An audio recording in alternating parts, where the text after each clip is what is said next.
Mississippi Valley State went through so much change in less than 12 months, and the hiring of Kendrick Wade in December solidified that this is a new era for the Devils. Oh, yeah, it's Locked On HBCU. Play my music. You are Locked On HBCU, your daily podcast covering HBCU sports. Part of the Locked On Podcast Network, your team every day.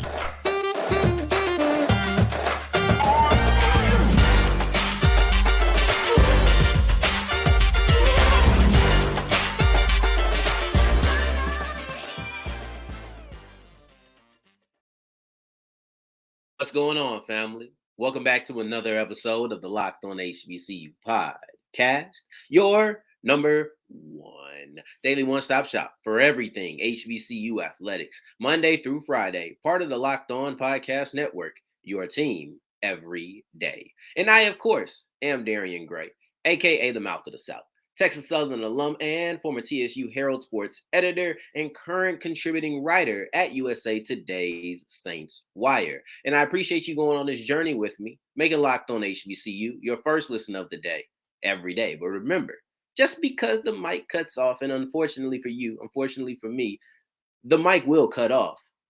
That doesn't mean that the journey is over. It just means it's time to follow me on Twitter at South Exclusive, starts with an S, ends with an S. Today's episode starts off with the new era at Mississippi Valley State. It ends off with a really fun conversation. Honestly, I think this is going to be a good one about Benedict College versus Fort Valley State, and they have switched where that game will be televised at. And in the middle, UAPB has picked up a star, both figuratively and literally, on their women's basketball team. But let's go ahead and kick this thing off with the new era, because I understand that this happened in December, but this is much more of a reflection rather than, or a realization rather than a takeaway. But the hiring of Kendrick Wade as Mississippi Valley State's new football head coach, it really solidified that that school is moving into a new athletic era. And we're not speaking success. We're not speaking any of those things.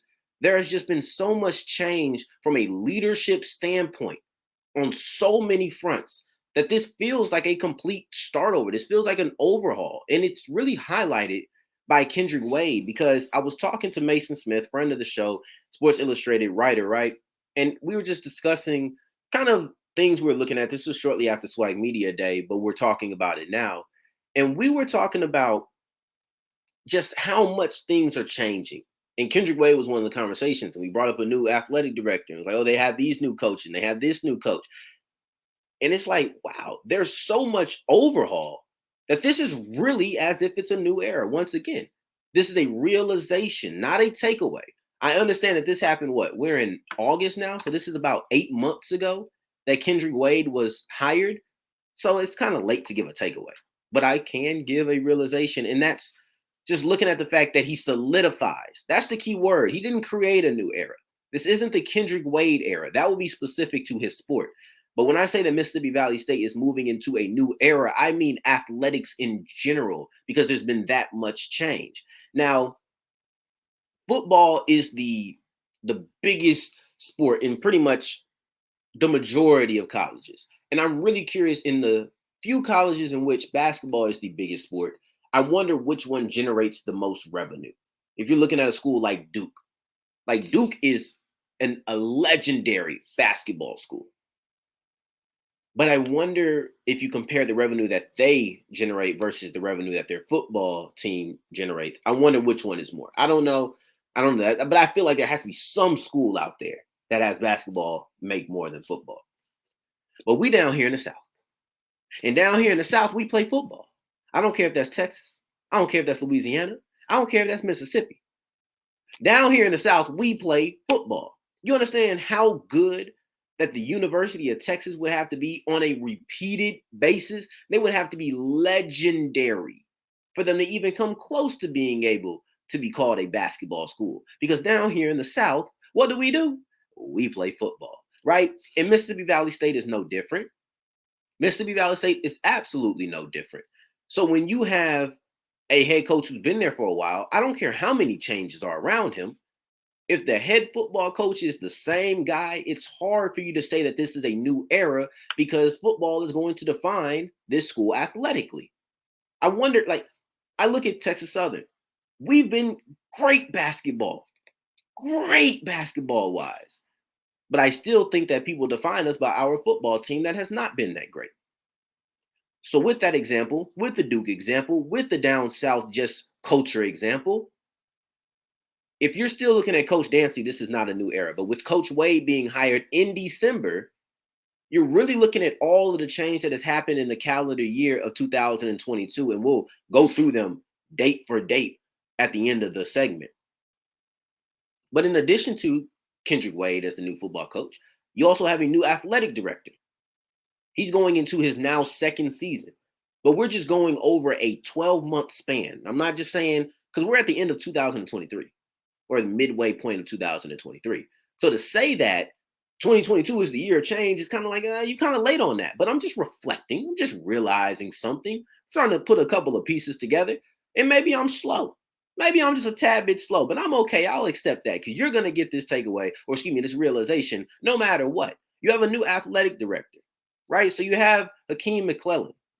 And I hope I'm not pronouncing the D because I'm used to saying McClelland with Charles, the doctor, in the SWAC. But you have Hakeem McClellan, and he was hired halfway through 2022. But I can't all the way say that this is his era, but overall, in the year 2022, in a 12-month span, you had a new football coach and you have a new athletic director. That alone is enough for me to say that the school is moving into a new era. You have the lead program on your school, right? Football with a new leader. And then you have your athletic department in general with a new leader. That's enough, but I'm not stopping there. Because the era that I'm speaking on, it actually predates athletic director McClellan as well. Let's go through this because I want to go month and date or month and year because 2022, especially if Mississippi Valley State ends up being successful in multiple programs, 2022 will go down as the year of change for Mississippi Valley. You look at March 2022, new men's basketball coach, George Ivory. May 2022, new women's basketball coach, Kimberly Anderson. June 2022, new athletic director, Hakeem McClellan. So you have two hires at major sports that have already predated him. So you can't just say this is the McClellan era because if those two individuals are successful, he can't really take credit for it. And we're not trying to give credit here. We're just identifying that things are different. Now, back to the timeline. August 2022, you have a new baseball coach, Milton Barney.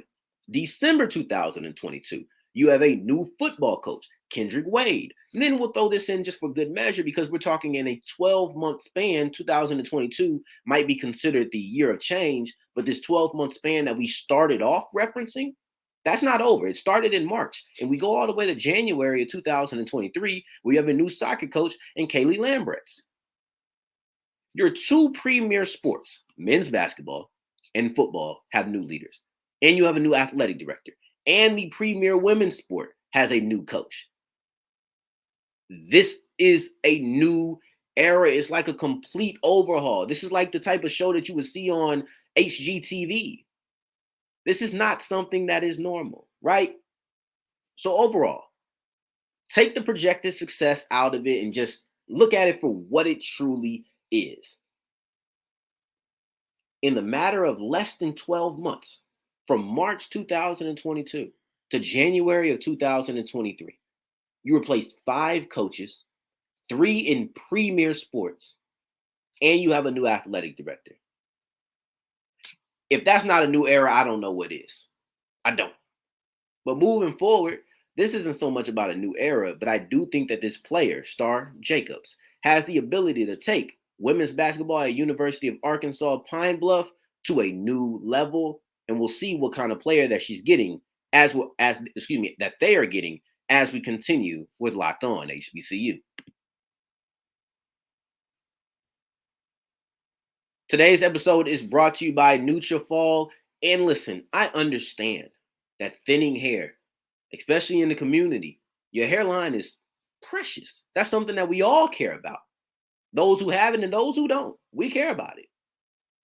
So thinning hair can be a extreme problem, but Neutrophone is the #1 dermatologist approved and recommended hair growth supplement, clinically shown to improve your hair growth, thickness, and visible scalp coverage. So no more feeling like you got the George Jefferson going on. No more just having the big spot in the middle of your head. All of that is done when you go to Nutrafol.com/men to take their their hair health wellness quiz to identify the causes of your thinning, whatever they may be. Today is the first step to visibly thicker hair, healthier hair. For a limited time, Nutrafol is offering our listeners $10 off your first month subscription and free shipping when you go to Nutrafol.com/men and enter the promo code LOCKEDONCollege and find out why over 4,000 healthcare professionals recommend Nutrafol. That is Nutrafol.com/LockedOnCollege, and you can get results in about 6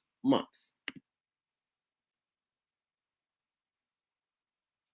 As we continue rolling on today's episode of Locked On HBCU, I appreciate you for making us your first listen of the day every day. You know my everydayers. I care about you genuinely. And on tomorrow's episode, Florida A&M made it into the FCS Coaches Poll Top 25, along with North Carolina Central. And we'll break down why one is relatively expected and one is a tad bit of a surprise to me, but I'm okay with it and I like it. Now, moving forward, UAPB women's basketball has picked up a star, both figuratively and literally, because in the transfer portal, they've just been blessed with a University of Texas at Arlington legend, Starr Jacobs. And I think that Mama Jacobs knew what she was doing when it came to naming her baby.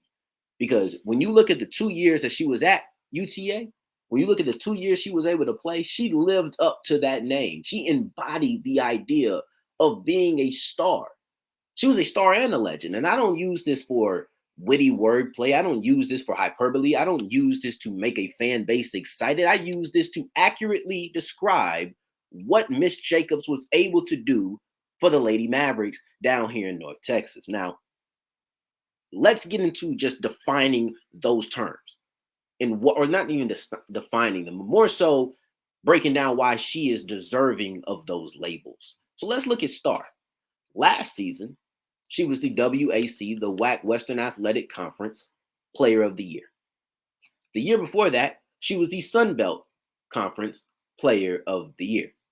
Back-to-back Player of the Years. She was with UTA both years. They switched over conferences. She won Player of the Year in both. I think that's star level, right? I think that's a pretty easy way to say, oh, you're a 2-time Player of the Year, back-to-back Player of the Year, and not a couple of years ago. You're a back-to-back Player of the Year coming into my program now. Let's go ahead and go for the trifecta. That's a star. But let's look into the legend, because sometimes legend is what really feels hyperbolic. That's what really feels hyperbolic, is when you call somebody a legend. Like, we can't just throw those words around. She's the only player in school history to ever win 2 Conference Player of the Years. Let's not forget to mention that she did it in 2 different conferences. Let's not forget to mention the fact that she did it in the only 2 years that she was there. And I got this from the Shorthorn publication, the UTA school newspaper. So shout out to them. I love shouting out to all of my student journalists, because I was there, and I really do appreciate them. But the only player to do that, 2 different conferences, only 2 years she was there. She's 2 for 2 when it comes to these things, right? But let's also get into the legend part of it. She was the leader of the team that was the first Mississippi Valley. I'm off today. I'm off in this point right here, but we're going to get back. We're going to shake back. I promise you that. But she is the only player in UTA history to have back-to-back Player of the Years. Did it in multiple conferences. And in that first year that she did it, her first year there, she was the leader of the team that was UTA's first NCAA tournament team in a decade and a half.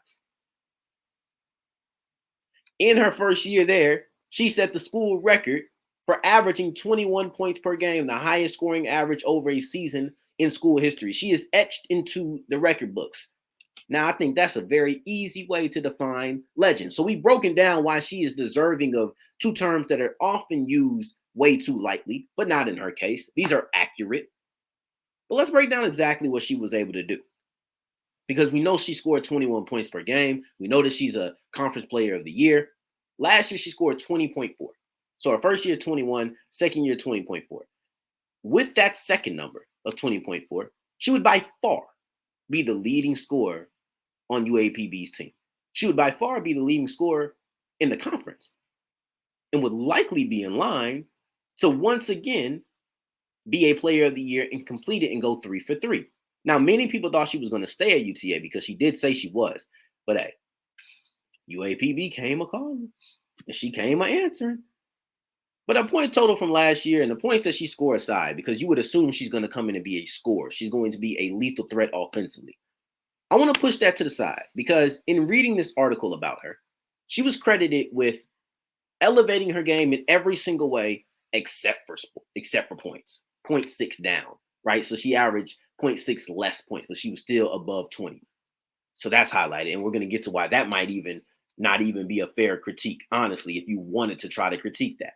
But rebounds rose, assists rose, steals rose.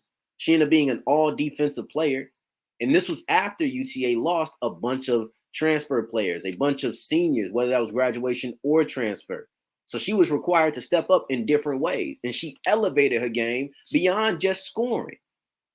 Okay, so in the last couple of weeks, the last couple of games, the last 5 of them, she averaged almost 28 points per game, 27.8, 15 rebounds per game, 4 assists per game. And she elevated her play. Not only did she elevate to compensate for where the team was lacking because of actual losses to the team, but then she also elevated her game at the point in which she needed to in the final 5 games of the season. This is clutch time. Give me the player who knows how to elevate in all of the areas and knows the right time to do the elevating. This is a great pickup for UAPB. This is a pickup that I truly feel could elevate them. We're talking about her elevating her game. She could elevate this team. They were already one of the best offenses. They were the 3rd best offense in this conference. She could take them to being number 1. She should be in the early running for SWAC preseason player of the year. I know that she won't because she hasn't been a part of the conference, and they likely will pick somebody who has been a part of the conference. But if you don't think that Starr Jacobs is in that upper echelon after what she's been able to do, I don't know what else to tell you. She can score. She can defend. She was an all-defensive player her last year at UTA. This is exactly what you need. I have no more to say. There's no more to say. Starr Jacobs living up to her first name at UTA for the last 2 years, and I'm fairly certain that she'll do it again in her last season as a collegiate player, and this time it'll be with UAPB. And moving forward, keeping with the theme of switching, but instead of discussing transfer portals, let's discuss the idea of being televised, because the Benedict College versus Fort Valley State football game has just been moved networks from ESPNU to ESPN2, and we'll dive into why that's important as we continue with Locked On HBCU.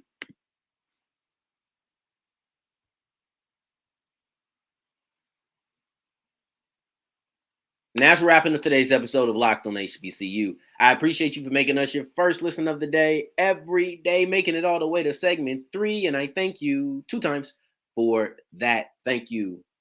Thank you. And there's been a really big switch to SEAC programming. And this is big not only for the 2 teams that are involved, but then also for the conference in general.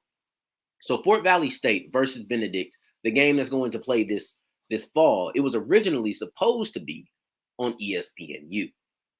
Now, the conference is very familiar with the ESPN family. They recently let go their ESPN schedule, meaning what games will be televised on ESPN. And the majority of those games are ESPN Plus games.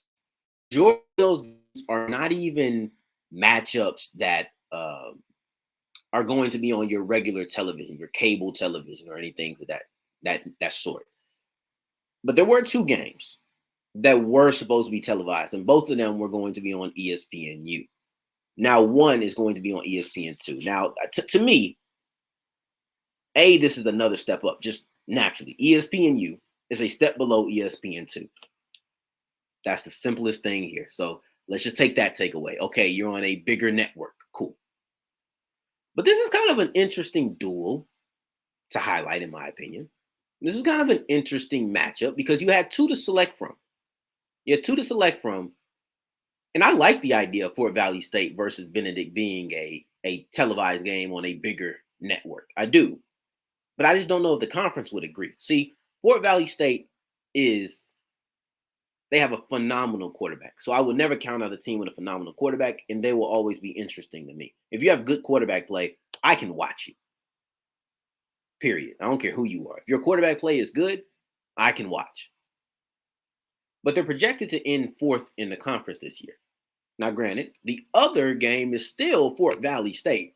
So ESPN is very fond of Fort Valley State. They decided to put them on ESPNU both times.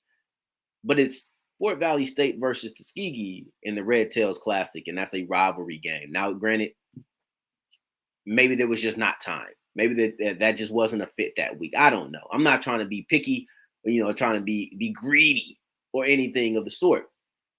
I just kind of feel like I would have picked the other game if you're going by what the conference is thinking of them as. Now, I understand the vision. You're sitting here saying Fort Valley State, Benedict College, two elite teams from last year within the SEAC. Let's go ahead and put their rematch up here on a bigger platform. Cool. Let's rock with it. What does that mean, though? What does that mean? What it means is you're going from ESPNU to ESPN2. First off, you're going to a bigger network. ESPN2 touches 30 million homes more and some change. 30 million and some change. I think it's 34 or something of the sort. So 30 plus million homes more than ESPNU does.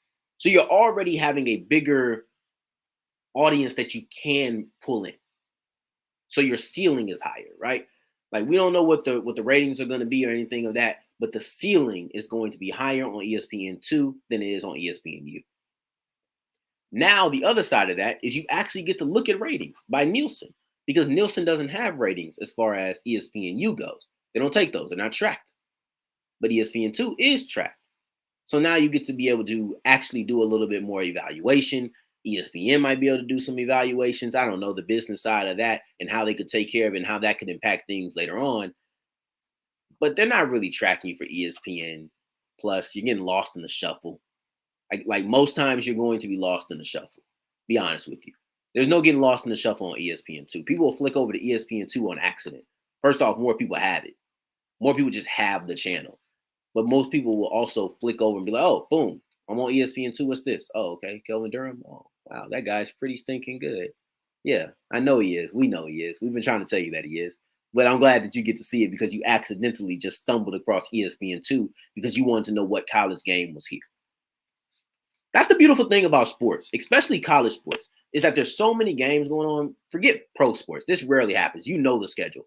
But no one keeps track of all of the ESPN scheduling or all of the games that happening across the college landscape. No one is. So sometimes you just go and oh, dang, this game on? What is this game? It's kind of similar to when you're bored in the middle of the summer and sports aren't really going outside of baseball, and you just like, wow, what's the Ocho on ESPN? Oh, they're playing cornhole.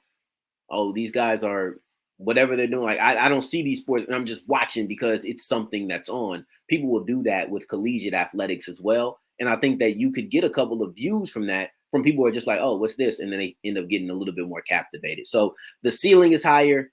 The actually ability to track is there. And overall, you're highlighting a really good matchup. This is a game that I think is going to be good. Benedict College, the returning SEAC champions, versus Fort Valley State, a team that believes that they have a chip on their shoulder because they don't feel like they deserve to be ranked number 4 behind 2 teams that they beat. It's the coach's words, not the mouth of the South. But if you do want to continue hearing the mouth of the South's words, then continue making this your first listen of the day every day. I will be eternally grateful. So thank you. I appreciate it. And on tomorrow's episode, we'll be breaking down Florida A&M and North Carolina Central's placement within the top 25, the FCS top 25 poll. They both made it, and we'll break down their positioning in it on tomorrow's episode. But in the meantime, in between time, until the next time that we hear each other, family, take care, stay blessed. Peace.